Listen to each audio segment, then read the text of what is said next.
한번 좌우로 인사 나누겠습니다. 하나님은 신실하십니다. 하나님은 신실하십니다. 아멘. 하나님은 신실하심을 여러분 믿으십니까? 오늘도 말씀으로 우리에게 찾아와 주실 줄 믿습니다. 하나님 우리를 불러주셨기 때문에 불러주신 것에 대해서 하나님은 책임져 주실 줄 믿습니다. 저희는 지금 마태복음을 4장까지 봤고요. 오늘 이제 5장을 보는데, 제가 마태복음을 여러분들에게 말씀을 나누면서 예수님의 모습이 구약의 한 인물과 겹쳐진다는 말씀을 드렸습니다. 그 인물은 누구였습니까? 모세였죠. 모세가 바로 오늘 이 마태복음과 굉장히 관계가 된 인물입니다. 모세는 이스라엘 백성을 데리고 애굽에서 탈출하죠. 탈출을 했는데 홍해 앞바다에서 막힙니다. 뒤에는 바로의 병거가 있고 앞에는 건널 수 없는 바다가 있었습니다. 그때 모세가 지팡이를 든 손을 내밀자 동풍이 불어서 홍해 바다가 마르기 시작합니다. 그리고 이 홍해 바다를 건너지요. 홍해 사건은 신학적인 의미로 고린도 말씀을 통해서 제가 여러분들한테 뭐라고 설명을 해드렸죠? 홍해 사건은 세례다, 세례였습니다. 옛사람이 죽고 새 사람으로 태어난 사건이었습니다. 이스라엘은 홍해 바다에서 죽었고 새롭게 거듭난 것입니다. 이 이스라엘이 홍해를 건너서 광야로 들어갑니다. 그리고 광야를 3개월 지나서 도착한 곳이 있는데요, 거기가 어디냐면 출애굽기 19장 1절 말씀을 함께 보도록 하겠습니다. 출애굽기 19장 1절입니다. 시작. 이스라엘 자손이 애굽 땅을 떠난 지 3개월 되던 날 그들이 시내 광야에 이르니라. 시내 광야에 이르게 되고 시내 산에 머물게 됩니다. 약속의 땅으로 바로 들어간 것이 아닙니다. 광야에 3개월 지나서 시내산에 당도하게 됩니다.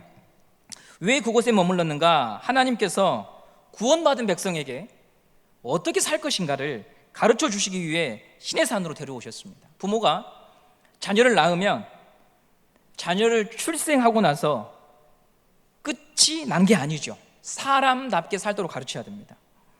오늘 목포대학교에 방문해서 학생을 신방했는데요, 이 학생의 특징은 젊은데 되게 예의가 바르러요. 같이 식사를 해보고 이야기를 해보면 요즘 젊은 친구들답지 않게 예의가 발라요. 그래서 물었어요. 너는 좀 요즘 애들하고 좀 다른 것 같은데 그런 이유가 있느냐라고 물어보니까 아버님이 무도인이거든요. 어릴 때부터 예절 교육을 굉장히 엄하게 시키셨더라고요. 부모로서 자식을 낳으면 우리는 그걸로 끝나지 않지요. 자녀가 사람답게 살 수 있도록 훈계하고 가르칩니다. 출산은 시작이지 끝이 아니에요. 하나님은 새롭게 태어난 이스라엘 백성들이 하나님의 자녀로서 사는 법을 가르치기 위해 시내산으로 데리고 오신 겁니다. 시내산 정상에서 하나님은 모세에게 말씀하시고 모세가 이 말씀을 받아서 산에서 내려와 이스라엘 백성들에게 가르쳤습니다. 이 이야기를 머릿속에 담아두시고 오늘 마태복음 5장을 보시면 이해가 편합니다. 우리 마태복음 5장 1절을 보도록 하겠습니다. 마태복음 5장 1절입니다. 시작. 예수께서 무리를 보시고 산에 올라가 앉으시니 제자들이 나온지라. 예수님이 산에 올라가셨죠. 산에서 말씀을 전하신 것은 모세가 시내산에서 말씀을 받은 것과 겹쳐집니다. 예수님도 3장에서 세례를 받으시고 4장에서 광야에 들어가셨고 시험 받으시고 오늘 5장에서는요 산에서 말씀을 증거하십니다. 하나님 나라의 백성들이 어떻게 살아야 하는가를 예수님이 직접 가르치십니다. 오늘 5장 1절을 보시면 산에 올라가 앉으셨다 이렇게 표현하고 있습니다. 당시 랍비들은요 우리 조선시대 때 훈장들처럼 서서 강의를 하지 않고 앉아서 학생들을 가르쳤습니다. 저도 어릴 때 서예학원, 한문학원 다녀봤는데요, 서예학원 훈장님께서 앉아서 이만한 대나무 매를 가지고 가르치셨던 기억이 납니다. 마태는 지금 랍비들이 말씀을 가르친 그 표현을 예수님에게 적용하고 있습니다. 그렇다면 예수님이 전하신 말씀의 요지가 무엇인가? 하나님 나라 백성의 특징이 이런 것이다, 이걸 가르쳐 주려고 예수님은 산에 올라가셨던 것입니다. 먼저 우리가 기억해야 될 것이 있는데요, 순서가 좀 중요합니다. 순서가요, 앞서 홍해 사건은 세례라고 했잖아요. 구원을 받은 사람에게 시내산에서 하나님이 교훈을 하십니다. 예수를 믿고 난 후에야 구원받은 자로서의 삶에 대하여 가르쳐 주는 겁니다. 마태복음 오늘 5장도 동일합니다. 팔복을 포함한 이 말씀은 하나님의 자녀들에게 선포된 말씀입니다. 이 말씀을 지켜야 하나님의 자녀가 되는 것이 아니고 예수님을 믿고 하나님의 자녀가 된 사람에게 이 말씀을 하나님이 주시는 겁니다. 본문 말씀을 보면서 설명을 드리겠습니다. 마태복음 5장 3절입니다. 첫 번째 복인데요, 읽어보겠습니다. 시작. 심령이 가난한 자는 복이 있나니 천국이 그들의 것이며. 사람들은 이 말씀을 오해하기도 합니다. 심령이 가난한 자가 되려고 노력합니다. 근데 이게 먼저가 아닙니다. 예수를 믿으면 예수의 생명이 영혼에 심겨지면 심령이 가난한 태도가 우리 안에서 시작되는 겁니다. 먼저 예수를 믿어서 이 씨가 심겨질 때 그때서야 팔복의 말씀이 내 안에서 자라나는 것이지, 심령이 가난한 자가 될 거야, 심령이 가난한 자가 될 거야, 이렇게 하면 예수 믿고 구원 받는 그런 게 아닙니다. 순서가 틀린 겁니다. 심령이 가난하다라고 하는 말은 하나님을 향해서 목이 말라 있다는 거예요. 하나님을 향해서 갈망이 있는 거예요. 일반적으로 사람들은 무엇에 목말라 하는가? 언뜻 우리 머리에 떠오르는 건 재물이죠, 성공이죠, 잘 먹고 잘 사는 겁니다. 육적인 욕망에 대한 목마름이 우리 모든 사람들의 마음을 사로잡고 있어요. 그런데 예수를 믿으면 이전에 갖지 못한 목마름이 일어난다는 거예요. 그게 뭐냐? 하나님에 대한 갈증과 갈망이에요. 새신자분들이 가끔씩 이런 말을 합니다. 하나님에 대해서 알고 싶습니다. 하나님이 어떤 분인지 알고 싶습니다. 이전에 그가 교회를 출입하기 전에는 한 번도 이야기해보지 않았던 말들이에요. 그냥 자식 잘 되는 것, 건강하게 남편하고 오래 사는 것, 아내하고 오래 사는 것, 편안하게 살다가 큰 고통 받지 않고 죽는 것, 이게 일반 사람들의 욕망인데, 예수를 믿으면 예수의 생명이 심겨지면 하나님을 향한 목마름이 일어나는 거예요. 물론 그 목마름의 갈망과 정도가 사람마다 다 차이가 나요. 동일하지는 않아요. 요즘 길을 걷다 보면 감이 주렁주렁 열려 있는 것을 봅니다. 그런데 모든 감이 대봉은 아니에요. 모든 감이 먹음직스러운 게 아니에요. 자라다 만 것도 있어요. 상품 가치가 없는 것도 있어요. 하나님을 향한 목마름도 동일합니다. 사람마다 수준과 깊이의 차이가 있는 거예요. 상품 가치가 없어 보이는 것도 있고 저게 감이 맞나 싶은 것도 있어요. 그런데 분명한 건 뭐냐? 감나무가 된 거예요. 예수 나무가 된 거예요. 예수를 믿으면, 예수의 생명이 심겨지면 그가 이전과는 다른 예수 나무가 된 거예요. 그래서 감을 맺지 사과를 맺을 수가 없는 거죠. 나무가 바뀐 거예요. 이것이 예수를 믿을 때 일어나는 일입니다. 뿌리가 바뀌었어요. 종자가 바뀌었어요. 그래서 하나님을 향한 목마름이 생겨나기 시작한 것입니다. 생전 해보지 않던 말들을 합니다. 하나님, 도대체 어쩌라는 겁니까? 하나님, 제가 어떻게 해야 됩니까? 이런 말들을 그들이 하기 시작해요. 우리가 매주 시편을 봅니다. 시편의 대부분의 시는 감사시가 아니잖아요. 하나님 도와주세요, 살려주세요, 죽겠습니다, 진짜 1억입니까? 도대체 어쩌란 말입니까? 그렇게 하나님께 시비를 걸고 탄식하고 원망하는 시가 훨씬 많아요. 시편은 1편부터 150편까지 우리 인생을 축약해 놓은 거예요. 근데 그 축약의 대부분이 뭐냐? 감사가 아니에요. 원망이고요, 불평이고요, 하나님을 향한 의심이에요. 하나님 좀 도와주세요. 하나님 살아계시지 않습니까? 나를 자녀 삼아 놓고 지금 이게 뭐 하는 겁니까? 이런 탄식이라는 거죠. 놀라운 것은요, 원망을 해도 예수 믿으니까 원망을 하나님께 하는 거예요. 탄식을 해도 푸념을 해도 하나님을 향하여 토하는 자가 된 거예요. 이게 놀라운 거예요. 이게 바뀐 거예요, 사람이. 하나님께 오늘 실망을 느끼고 계신 분 계실 겁니다. 배신감을 느끼시는 분 계실 것입니다. 왜 그런 감정이 듭니까? 하나님을 믿으니까. 하나님을 믿으니까 하나님이 원망되는 거예요. 하나님을 믿으니까 하나님께 실망이 되는 거예요. 하나님 도대체 1억입니까? 믿지 않는 사람한테 누가 실망을 느끼고 배신감을 느낍니까? 마음을 주지 않았는데 실망할 필요가 없지요. 예수를 믿고 보니까, 예수를 믿고 하나님의 살아계심을 믿으니까, 예수님이 내 안에 계시는 것을 내가 아니까 하나님을 향하여 탄식하는 거예요. 그러니 오늘 우리가 탄식과 원망과 푸념이 나와도 감사할 게 하나 있습니다. 아, 내가 이제는 세상 앞에서 우는 자가 아니라 하나님 앞에서 우는 자가 됐구나. 술에 취해서 주정해도 하나님 앞에서 주정하는 자가 되었구나. 그게 감사한 거예요. 나무가 바뀌고 뿌리가 바뀐 거예요. 그래서 하나님을 향한 목마름이 있게 된 것입니다. 오늘 저와 여러분에게 이 목마름이 더 깊이 성령을 통하여 일어나기를 간절히 소망합니다. 불평하고 원망해도 주님을 향하여서 주님 좀 도와주십시오, 주님 좀 해결해 주십시오, 주님 저를 불쌍히 여겨달라는 기도가 우리의 기도가 되기를 원합니다. 놀라운 것은요, 이제 우리가 예수를 믿으면 인생을 나 혼자 책임지지 않아도 돼요. 전에는 내가 모든 것을 책임지니까 가정도 배우자도 자식도 내가 다 책임져야 되는 일로 여겨졌어요. 내가 살피지 않으면 안 되는 거예요. 내가 살피지 않으면 다 구멍이 나고, 내가 살피지 않으면 무언가 허점이 보이고, 그 부담감, 짓누르는 부담감 말로 할 수 없었어요. 그런데 예수를 믿으면 우리 마음에 어떤 마음이 있습니까? 내가 할 수 없는 부분도 하나님이 챙겨주신다고 하는 믿음이 있는 거예요. 내가 내 자녀를 보지 못하고 있고, 지금 우린 집안 사정을 내가 다 챙기지 못해도 하나님이 결국 이 모든 것을 가지고 하나님이 선하게 일하실 것을 믿는, 나 홀로 인생을 책임지는 것이 아니라 함께 걸어가시는 분이 계시다고 하는 믿음이 우리 안에 있기 때문에 우리는 슬픔이 변하여 찬양을 하는 자가 되었던 것입니다. 오늘 저와 여러분, 우리 힘으로 할 수 없는 인생의 짐 앞에 있습니다. 그런데 우리 그걸 기억합시다.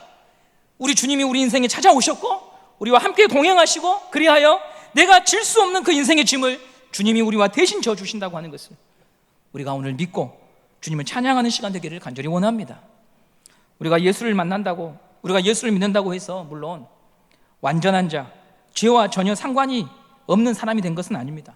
죄를 짓지요, 죄에 넘어져요, 알고도 짓고 모르고도 지어요.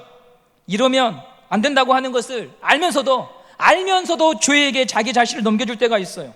그런데 죄를 짓긴 쥐때, 예수 생명이 있으면 그 사람은 뭐하냐? 죄를 짓긴 쥐때 뉘우쳐요, 아파해요, 회개합니다. 그게 바로 두 번째 복인 애통이에요. 예수 믿는데 왜 이것밖에 안 될까? 양심의 가책과 찔림이 있어요. 예수 믿기 전에는요, 죄라고 하는 것이 뭐냐? 들키면 죄고 사람이 안 보면 죄가 아니에요. 그게 일반 사람들의 특징이에요. 어제 제가 저희 어머니 점심 사드리는데, 저희 어머님 집 앞이 왕복 6차선이거든요 무단횡단을 하려고 하시는 거야. 제가 붙잡았어. 아니, 어떤 아줌마가 이렇게 무단횡단을 하는가 궁금했는데 우리 아줌마가 이러고 있네. 사람들은 사람한테 안 들키면 죄가 아니라고 생각을 해요. 그게 일반적인 습성이에요. 그런데 예수를 믿으면 어떻습니까? 사람들이 안 봐도 보시는 분이 계신다고 하는 것을 의식하며 살아요. 잘못을 하면 사람들이 지적하지 않아도 예수님 때문에 불편한 거예요. 예수님 때문에 고민해요. 예수님 때문에 걱정하고 아파합니다. 이것이 바로 예수 안에 있는 자가 가진 애통함이에요. 너무 달라요. 그런데 바로 그런 자가 복된 거예요. 왜냐하면 그런 애통을 할 수 있는 이유는 너가 하나님의 사람이니까, 하나님 나라에 속해 있으니까, 네 안에 예수가 있으니까 애통하는 것입니다. 우리가 본래 어떤 사람입니까? 내가 그때 이 말 꼭 해주고 왔어야 됐는데, 그래서 내가 본때를 보여줬어야 됐는데 그렇게 못한 게 한이다. 다시 내가 그때로 돌아가면 가만 안 둔다. 이게 우리 본성 아닙니까? 아마 여러분도 살아가시면서 그런 마음들이 불쑥불쑥 올라오잖아요. 그런데 예수의 생명이 내 안에서 점점 자라기 시작하면 이렇게 말해요. 내가 참을걸, 괜히 그랬어. 오늘 아침에 크락션 빵빵 거리지 말고 그냥 끼어들도록 내버려 둘걸. 아침에 남편 출근할 때 그냥 조용히 보내줄걸, 용서해 줄걸. 주님, 제가 아직 덜 여물었습니다, 사람이 덜 되었습니다 하는 기도, 그런 애통함이 우리 안에 있는 거예요. 예수님 때문에 돌이켜보고 반성하는 사람이 된 것입니다. 내가 보기에 틀리면 틀린 거고, 내가 보기에 맞으면 맞은 거였는데 기준이 바뀌어가기 시작해요. 주님이 기뻐하시냐, 주님이 원하시냐, 이것을 우리 자신한테 물어보는 시간들이, 횟수가 늘어나기 시작합니다. 그러니까 팔복에 기록된 심령이 가난한 자, 애통한 자, 마음이 온유한 자, 의에 줄이고 목마른 자, 이건 모두 다 예수를 믿기 때문에 나타나는 현상입니다. 사람마다 차이가 있지만 예수를 믿으면 반드시 나타나는 성품입니다. 오늘 팔복 전체를 다 다룰 수 없지만 한 가지 기억하십시오. 팔복을 짜서 그 말씀 속으로 들어가면 결국 초점은 하나예요. 예수님. 예수님은 어떤 분입니까? 예수님은 누구입니까? 물으시면 팔복으로 답하시면 돼요. 그분은 심령이 가난한 분이셨어. 마음이 가난하신 분이셨어. 하나님을 향한 갈망이 너무 넘치신 분이셨어. 예수님은 애통한 분이셨어. 죄악된 세상을 보고 슬퍼하시고, 죄를 먹고 마시는 사람들을 보시면서 눈물 흘리시고, 젖은 눈으로 사람과 세상을 보시면서 늘 우셨지. 이처럼 팔복의 모든 복은 예수님의 성품이고 예수님의 삶인 것입니다. 세 번째 복, 우리 마태복음 5장 5절 온유한 자의 복에 대해서 한번 읽어보도록 하겠습니다. 5장 5절입니다. 시작. 온유한 자는 복이 있나니 그들이 땅을 기업으로 받을 것이며. 온유한 자, 온유함은 낮은 자세로 인내하고 견디는 것을 말해요. 온유함을 유지하기 위해서는 제가 마태복음을 설교하면서 가장 많이 말씀드린 단어가 하나 있는데 자기 부인입니다. 자기 부인을 하며 하나님을 바라보는 자만이 갖게 되는 성품이 온유입니다. 지난주 이런 말씀을 드렸습니다. 자기 부인을 할 수 있는 사람들은 한 가지 특징이 있다. 자기 부인을 해야지라고 해서 되는 게 아니고요, 자기 부인을 하게 되는 때가 있는데 그때는 언제냐? 하나님을 신뢰할 때만 가능한 거예요. 누가 참을 수 있습니까? 하나님을 신뢰할 때 참을 수 있어요. 누가 할 수 있는 말을 삼킬 수 있습니까? 하나님을 신뢰할 때 삼킬 수 있어요. 누가 반격할 수 있는데 참을 수 있죠? 하나님을 신뢰할 때 반격하기보다 그러려니 지나갈 수 있는 거예요. 하나님을 신뢰할 때 자기를 부인할 수 있는 거예요. 예수님은 돌을 떡으로 만들 수 있으셨지만, 사단의 시험을 쉽게 통과할 수 있는 길이 있었지만 자기를 부인하시잖아요. 왜냐하면 하나님을 신뢰하셨기 때문에. 예수님이 십자가의 고통과 배신과 절망에서 끝까지 온유함을 가지셨던 비결은 원래 성격 검사를 보면 태어날 때부터 온유해서가 아니라 하나님을 신뢰하셨기 때문에. 지난주 강단 말씀 가운데 윤하매 사모님에 대한 말씀을 해주셨어요. 저도 사모님에 대한 이야기는 처음 들었거든요. 이기품 목사님에 대해서는 일대기를 보기도 하고 유적지를 가보기도 했지만, 이 이기품 목사님의 사모님 되시는 윤하매 사모님께서 남기신 유언장이 있더라고요. 그걸 한번 봤습니다. 그 유언의 바로 첫 대목이 그거였어요. 5분 이상 예수님을 잊지 말아라. 5분 이상 예수님을 잊지 말아라. 정말 놀라운 유언이 아닐 수 없습니다. 5분 이상, 아니 매 초마다 하나님을 기억하고 사셨던 분이 계시죠. 예수님입니다. 아버지 하나님을 절대적으로 신뢰하셨기에 십자가상에서 배신과 모욕과 수치를 당하시면서도 끝까지 하나님을 갈망하고 바라보셨던 분. 여기서 한 가지 우리가 생각해야 될 것은요, 온유하다고 하는 성품은 사람을 향한 태도가 먼저가 아니에요. 하나님을 향한 태도예요. 하나님을 신뢰해서 갖게 되는 성품이에요. 그러므로 온유함은 날 때부터 타고난 성품이 아니라 예수님을 믿어서 예수님이 나의 주인임을 정말로 확신할 때 우리가 모든 사안에 대하여서 나를 격동시키고 나를 흔들리게 하지만 하나님을 향한 신뢰가 내 안에 넘쳐날 때 우리는 온유함을 유지할 수가 있는 것입니다. 주님 때문에 기다리고 주님 때문에 부인하고 주님 때문에 인내하게 되는 것입니다. 그런 자에게 약속된 것이 무엇입니까? 마태복음 5장 5절 우리 다시 한번 읽어보도록 하겠습니다. 5장 5절입니다. 시작. 온유한 자는 복이 있나니 그들이 땅을 기업으로 받을 것이며. 땅을 주신답니다. 땅이라는 말만 들어도 우리 가슴이 뜁니다. 전에 우리나라 인터넷 사이트에 보면은요, 자기 명의로 된 땅을 혹시 잃어버린 땅, 유산 상속을 받았는데 알지 못하고 챙기지 못한 땅을 조사하는 사이트가 있어요. 제가 그 사이트를 들어가서 제 이름을 쳐봤습니다. 혹시 아버지가 혹시 이름을 넣었는데 해당 사항이 없습니다. 하나도 없더라고요. 우린 땅이라는 말만 들어도 우리 가슴이 뛰어요. 한국 사람은 두 사람만 모여도 부동산에 대해서, 주식에 대해서 말합니다. 애들도 말해요. 국민 대다수가 이 땅, 부동산에 깊이 젖어 있죠. 안타까운 현실이죠. 왜냐하면 사실 땅은 우리가 만들어낸 게 아니고요, 하나님이 주셔서 있는 것인데 누구는 많이 갖고 누구는 하나도 못 갖고, 이게 참 여러분 한번 생각해 보시면 하나님이 만드신 건데 이걸 내 땅이다 라고 말하는 그 자체가 하나님 보시기에는 굉장히 이상한 이야기예요. 온유한 자는 땅을 기업으로 얻는다고 합니다. 정말 눈이 번쩍 띄는 이야기입니다. 온유한 자는 복이 있나니 저가 땅을 기업으로 받는다. 도대체 여러분 이 말이 무슨 말일까요? 저는 이렇게 묵상을 해봤습니다. 첫째는 하나님을 신뢰함으로 온유함을 끝까지 유지하는 이 인생들에게 그들은 하나님 나라를 소유하게 될 것임을 하나님이 약속하신 것이죠. 하나님 나라의 유업과 기업과 상급을 받도록 예정된 사람이에요. 혹자는 이런 질문을 해요. 천국은 모두가 동등한 곳인데 누구는 높고 누구는 낮고 그럴 수 있습니까?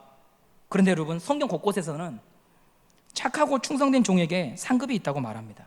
요한계시록 22장 12절 말씀을 보도록 하겠습니다. 요한계시록 22장 12절입니다. 시작. 보라, 내가 속히 오리니 내가 줄 상이 내게 있어 각 사람에게 그가 행한 대로 갚아주리라. 하나님을 신뢰하는 가운데 온유함을 가진 자들, 그들에게 하나님이 주시는 상급이 있다고 말합니다. 두 번째, 온유한 자가 땅을 받는다는 의미를 저는 이렇게 해석해 보았어요. 여러분 주변에 대단한 부자들 한 분쯤 계실 겁니다. 광주에서 부자, 전라도에서 부자, 우리나라에서 부자. 어떻게 저렇게 재물을 모았을까? 나도 한번 저런 재물이 있었으면 하도록 만드는 그런 부자들. 그런데요, 이 막대한 재산을 소유하고 계신 분들을 보면 부러우면서도요, 야, 또 저건 참 아닌데 하는 순간들이 있어요. 부자가 죽었는데요, 사람들의 관심이 재산을 누가 갖게 될까, 여기에만 관심이 있는 거예요. 자식들도 부모의 죽음을 애도하긴 하지만 그 재산 나한테 얼마나 올까만 관심이 있는 거예요.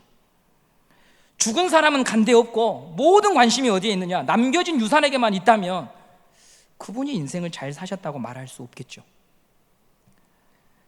자기 평생 다 바쳐서 구입한 땅 한 평도 갖지 못한 채 세상을 마감했고, 뿐만 아니라 이 세상이 전부인 줄 알고 모든 걸 다 바쳐서 투자했는데, 그래서 하늘나라에도 유업이 없는데 그렇게 그 인생을 마쳤다면 말할 수 없는 비극 아니겠습니까?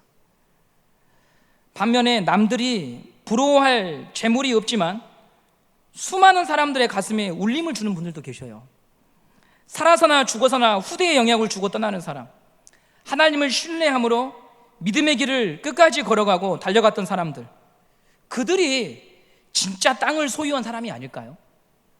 땅을 소유한다고 하는 말은 통치예요. 영향력을 주는 사람이에요. 힘이 있는 권세자들이에요. 하나님을 신뢰함으로 평생 좁은 길을 가는 사람은 살아서나 죽어서나 사람들에게 감동을 주고 영향을 줍니다. 그들이 바로 진정한 땅을 기업으로 소유한 자들이 아니겠습니까? 누구도 빼앗지 못하는 땅을 가진 자들이 아니겠습니까? 예수님을 생각해 보십시오. 등기에 그분의 이름으로 된 땅 한 평 없습니다. 여우도 굴이 있고 공중에 나는 새도 집이 있지만 머리 둘 곳이 없다고 하셨습니다. 그러나 예수님은 무 사람들의 마음을 감동시키고 죄인을 구원하고 병든 자를 치유하며 절망한 자에게 소망을 주는 분으로 우리 안에 지금 살아계십니다. 예수님 당대에 팔레스타인 땅을 소유했던 그 헤롯의 분봉 왕들, 그들은 통치자였고 소유한 자였지만 누구도 그들을 보고 삶을 돌이키거나 소망을 이야기하지 않았습니다. 오히려 쫓겨다니신 예수, 자기 땅 한 평 갖지 못한 채 떠돌아다니시며 복음을 전했던 예수를 기억하고 지금도 그 예수 이름으로 구원을 받고 죄사함을 받고 그 예수 이름이 죽은 자를 일으키는 능력의 이름이 되었습니다. 그분이 진짜 땅을 소유한 자이시죠. 이처럼 온유한 사람들은 살아서나 죽어서나 영향력을 주는 자들로 우리 가운데 있는 것입니다. 저는 여러분들이 그 믿음을 남겨주는 사람이 되는 걸 하나님이 원하신다고 믿습니다. 예수를 믿을 때 우리 또한 누군가에게 선한 감동을 주고 절망 중에 있는 사람들을 일으키는 자가 되는 것입니다. 마지막으로 드리고 싶은 말씀은, 혹시 팔복의 말씀을 여러분 읽으시면서 저도 마찬가지인데 이런 생각을 가지실 수 있습니다. 나는 이 팔복에 기록된 말씀하고 거리가 먼 것 같아. 나는 아직도 욱하고 세상 욕심에 젖어 있고 똑같은 죄에 자주 넘어지는 사람인데 이 팔복의 말씀이 어떻게 나하고 내 것이 될 수 있을까? 이런 갈등, 이런 생각을 가지신 분들이 계실 수 있어요. 그런데 신앙은요, 나의 상태나 나의 생각이나 상황이 먼저가 아니라 말씀을 믿는 거예요. 예수를 믿는 거예요. 예수를 믿으면 이 일이 내 안에 시작된다고 하는 것을 믿는 거예요. 그게 믿음이에요. 말씀이 나의 상황과 생각보다 앞선다고 하는 것을 믿는 거예요. 예수를 믿으면 이 일이 내 안에 시작된다. 왜냐하면 약속의 이 말씀은 아멘으로 성취되는 말씀이기 때문에. 팔복의 말씀을 자세히 보시면 한 가지 재미있는 사실이 있어요. 첫 번째 복이 심령이 가난한 자였고요, 8번째 복이 10절에 의를 위하여 박해를 받은 자예요. 그리고 나서 뭐라고 되어 있냐면 심령이 가난한 자는 천국이 저희 것이라고 나와 있죠. 현재형이에요. 8번째 복 10절도요 저희들의 것이라고 현재형으로 나와 있습니다. 그런데 4절부터 9절까지 두 번째 복, 세 번째 복, 네 번째 복, 다섯 번째 복, 여섯 번째 복, 일곱 번째 복은요 뭐라고 되어 있냐면 미래형으로 되어 있어요. 예를 들면 우리 4절 말씀 여러분 보시면 애통하는 자는 복이 있나니 그들이 위로를 받을 것이라고 되어 있어요. 미래형입니다. 첫 번째하고 마지막 복은 현재형인데 그 중간에 있는 복들은 전부 다 미래형으로 되어 있어요. 이게 뭘 의미하느냐, 예수를 믿어서 시작이 되었지만 아직 완성된 사람은 아니야, 이 말이에요. 예수를 믿어서 씨가 신비었고 이제 싹이 트고 자라는 중이지만 완성된 것은 아니야. 그러니 절망하지 말어. 시간 속에서 너가 그러한 사람으로 빚어진다라고 하는 말씀입니다. 여러분, 우리는 이 팔복의 말씀을 통하여서 하나님 앞에 이런 믿음을 가지시면 돼요. 시작하신 분이 책임져 주실 줄 믿습니다. 시작하신 분이 책임져 주실 것을 믿고 가는 거예요. 나를 바라보는 게 아니라 이 일을 시작하신 분이 완성하실 것을 저는 믿습니다. 제 안에 심겨진 씨가 제 안에서 자라고 열매 맺을 줄 믿습니다. 나는 왜 안 되지? 나는 이게 뭐지? 사실은 이렇게 고백하는 그 자체도 복이에요. 왜냐하면 생명이 내 안에 있으니까 그것을 갈등하는 거거든요. 신경이 죽어 있으면 아무것도 안 느껴집니다. 만져도 꼬집어도 몰라요. 피가 나도 멍이 들어도 아프지 않아요. 그러나 말씀이 아프고 갈등이 되고 왜 팔복의 말씀은 나하고 전혀 상관이 없어 보이지? 라고 느낄 수 있는 그 이유는 뭐냐면 신경이 살아있어요. 왜 신경이 살아있습니까? 예수 생명이 내 안에 주어져 있으니까. 그래서 여러분, 우리는 감사해야 되는 거예요. 아, 하나님 말씀이 나한테 부담으로 다가오네. 그 부담을 느낄 수 있는 그 자체가 뭐냐? 내 안에 예수 생명이 있다는 거예요. 우리가 바라볼 것은 내게 생명을 주신 그분이 나를 끝까지 데리고 가실 것이라고 하는 믿음을 여러분들이 예배 때마다 순간마다 고백하시는 자가 되기를 바랍니다. 나 홀로 걸어가라고 하지 아니하시고 옆에서 걸어주시고 함께 가시는 분이 계신다. 시작하신 그분이 의도대로 모든 것이 될 것을, 이룰 것을 믿고 우리 주님을 기억하고 부를 수 있는 저와 여러분이 되기를 바랍니다. 이 복된 삶으로 초청하고 불러주신 주님을 의지하고 매 순간 묵상하고 생각하는 성도님들 되시기를 간절히 소망합니다.